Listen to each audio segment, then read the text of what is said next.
听着，小伙子们，还有女士们，我今年90多岁了，按理说我该躺在某个海滩上，手里端着一杯昂贵的鸡尾酒，享受着我的几百亿资产。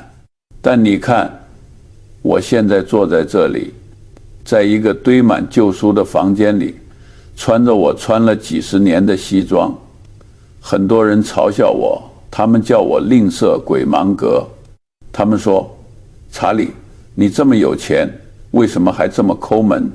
你赚钱到底是为了什么？他们不懂，他们根本不懂什么是真正的财富，也不懂什么是真正的享受。他们穷不是因为他们赚得少。我见过太多年薪100万的医生、律师、工程师，他们在外人看来是成功的精英，但等到65岁退休的时候，却依然被债务困扰，银行账户空空如也。这简直是人类历史上最滑稽的悲剧。聪明勤奋的人却被一种隐形的税收和错误的认知榨干了一生的积蓄。你知道富人和穷人的分水岭在哪儿吗？大多数人以为是那张资产负债表上的天文数字，大错特错。真正的分水岭藏在你们每天不经意间花掉的非小钱非里。我有一个绝对的原则，有些地方我绝不花1分钱，不是因为我花不起，而是因为那些消费本质上是在羞辱我的智商。我把这些消费统称为匪贫穷的税收费。听着，现代商业社会是为掏空你口袋而设计的。他们利用你的虚荣、你的焦虑、你的焦躁，让你在这个消费的跑步机上永远跑下去。富人一毛不拔的地方，穷人却在大把撒钱。这是个奇怪的现象，但它是永恒的真理。今天我要和你们好好谈谈这个话题。这对我这把老骨头来说是一件很重要的事情。首先，我们要谈谈投资这件事。很多人说他们在投资，其实他们是在积累未来的账单。他们购买的是一种我称之为非伪资产非的东西。什么是资产？华尔街的定义很复杂，但我的定义简单的要命。资产是把钱放进你口袋的东西，伪资产是把钱从你口袋拿走的东西，就这么简单。这就像你家的浴缸，你一边努力往里加水赚钱，但水却通过底下5个巨大的破洞，伪资产不断流失，你再努力也没用。我这辈子坚决不碰的第一种伪资产，新车和豪车。我知道你们喜欢那股新车的味道，喜欢那种别人投来羡慕眼光的感觉，但听着，这不仅是消费，这是双重的自杀。一辆新车从你开出经销商大门的那一刻起，它就贬值了10%到20%。这东西除了消耗燃料、保险和维修费，它不为你生产任何价值。它不是资产，它是非负债之王妃。你觉得7万美元买一辆豪华 SUV 很值得？别傻了，你损失的不是这7万美元，你损失的是机会成本。如果这笔钱在30年内投入到低成本的指数基金中，每年赚取一个合理的复利，你知道它会变成多少钱吗？70万美元，你用未来的70万美元换来了今天一个快速缩水的铁皮壳子。我这辈子坚决不碰的第二种伪资产，复杂的保险和年金，尤其是那种披着投资外衣的终身寿险，这简直是数学毒药。它们结构复杂，条款冗长，你根本搞不懂。为什么复杂？因为复杂才能藏住高额的佣金和管理费。你第1年交的保费有一大半进了那个西装革履推销员的口袋。真正的保险目的是转移风险，应该越便宜越好。你应该买最简单的定期寿险，然后把省下来的钱自己拿去投资低成本的指数基金。富人喜欢简单、透明、复杂，只会让中间商赚得盆满钵满。我这辈子坚决不碰的第三种伪资产，黄金和大部分加密货币。我知道很多人把它们当成终极避险的工具，但我问你一个问题，这玩意儿能生产什么？1盎司黄金，100年以后它还是那1盎司黄金，它不会生出小黄金，它不会为你付租金，它不会给你分红，它唯一的价值就是下一个傻瓜愿意出更高的价格买走它。我把它们叫做非宠物食非，你养它喂它，但它不为你干活。如果你不明白什么是生产性资产，你就永远无法理解真正的复利。生产性资产，比如一家优秀公司的股票，它为你生产利润、分红和不断增长的价值，这才是你财富的非是并非。现在我们把目光从投资转向消费。大多数人以为消费是为了快乐，错，90%的消费是在为你制造新的枷锁。第一张昂贵的账单，面子税。面子税就是那些你买给别人看的，为了证明你成功的消费，昂贵的名牌包，不合身份的大房子，每隔2年换一次的最新款电子产品。我告诉你一个残酷的事实，没人真正在乎你。当你买了一辆豪车，你觉得全世界都在为你鼓掌。我告诉你，这是非豪车悖论。路人羡慕的不是你，是那辆车。你只是这辆车的司机和附属品，非。更可怕的是菲迪德罗效应。你买了一个名牌包，就觉得你的旧衣服配不上它；你换了一辆豪车，就觉得你的旧房子配不上它。你被卷入了一个永无止境的消费升级螺旋费中。你看本杰明·富兰克林，他出生在200多年前，但他至今仍是美国最伟大的非反消费主义者非。他是一个发明家、政治家、出版商，他赚了很多钱，但他从不沉溺于享乐。他穿得简单，住得简单，他把时间花在阅读、思考和做对社会有价值的事情上。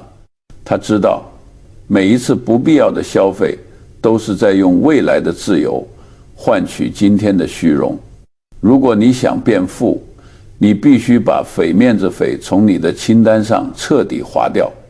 第二张昂贵的账单，伪精致生活方式税。你每天早上花40块钱买一杯咖啡，这叫品味吗？你办了一张从不去但很贵的健身卡，这叫自律吗？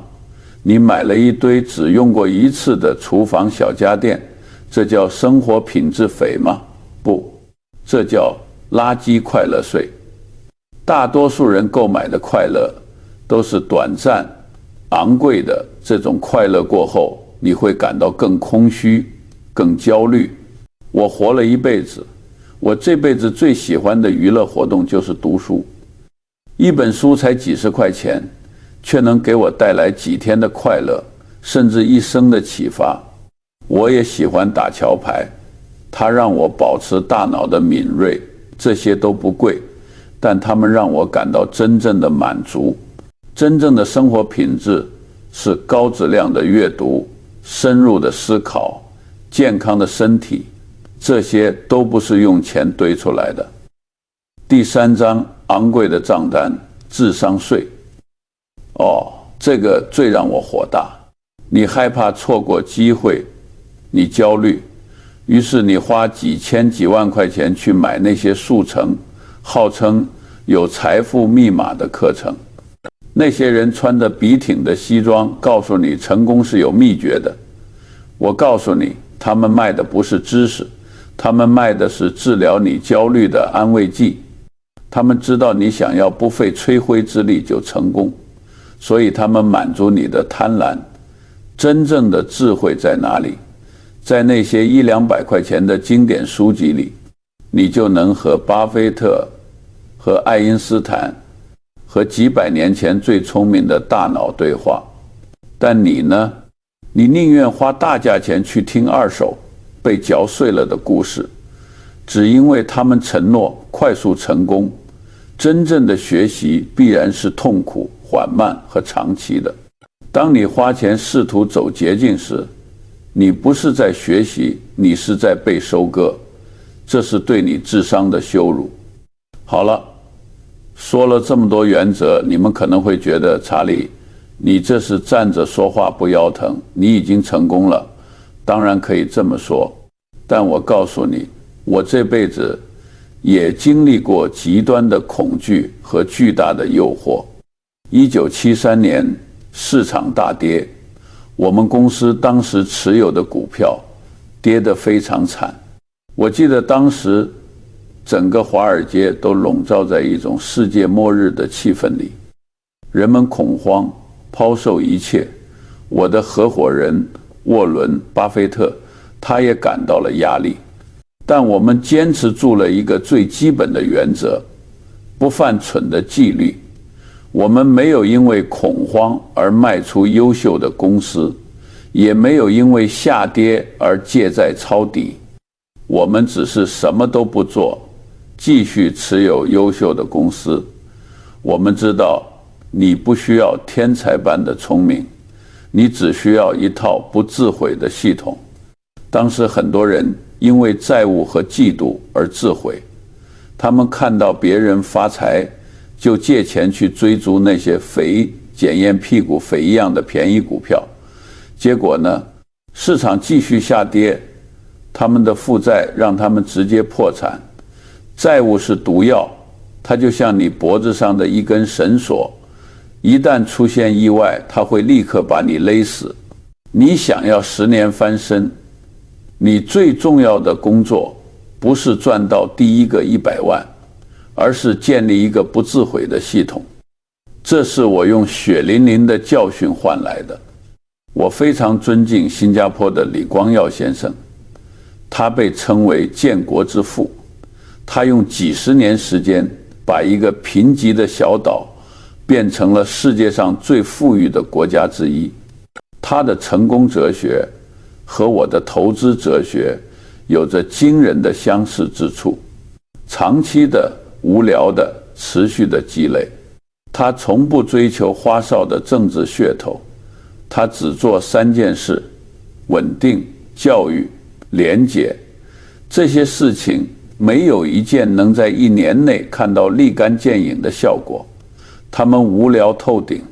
但正是这种无聊的、持续的、正确的行为，让复利的力量充分发挥。你看，成功的本质永远不是一夜暴富，而是避免持续的犯错。在你人生的前10年，你的工作是积累你的弹药。这就像李光耀先生一样，你要拥有所有者思维。你赚到的钱不是用来消费的，而是用来购买能为你生产价值的资产的。如果你今天开始投资，我会把我90%的弹药全部投入到一个最简单的东西，低成本的指数基金。是的，就这么简单，因为它让你立即成为美国乃至全世界几百家最优秀公司的所有者。这个什么都不做的无聊动作，在过去50年里打败了90%以上的那些自以为聪明的专家。好了，小伙子们，我老头子今天说的够多了，我们回顾一下我给你们的忠告。如果你想获得真正的财富，你必须做到2件事：堵住漏水的浴缸，然后持续积累生产性资产。你必须立刻戒掉这三大伪资产和三大税收，戒掉伪资产之王、新车、复杂的保险，以及任何不为你生产价值的宠物食，戒掉面子税，不要花钱去证明你是谁，你的成功不需要一个铁皮壳子来证明，戒掉伪精致税，拒绝那些昂贵的、短暂的垃圾快乐，学会享受阅读、思考、散步这些不花钱的高级快乐，戒掉智商税，停止购买速成课程。真正的智慧在便宜的经典书里，它需要你痛苦缓慢的自我吸收。当你把这6样东西都戒掉之后，你将获得一种怎样的人生？那不仅仅是财富的自由，更重要的是一种灵魂的自由。你获得了不被收割的自由，你不再是金融产业链上最底层的供养者，你获得了摆脱嫉妒和焦虑的自由，你不再被市场上的噪音和别人的财富所裹挟。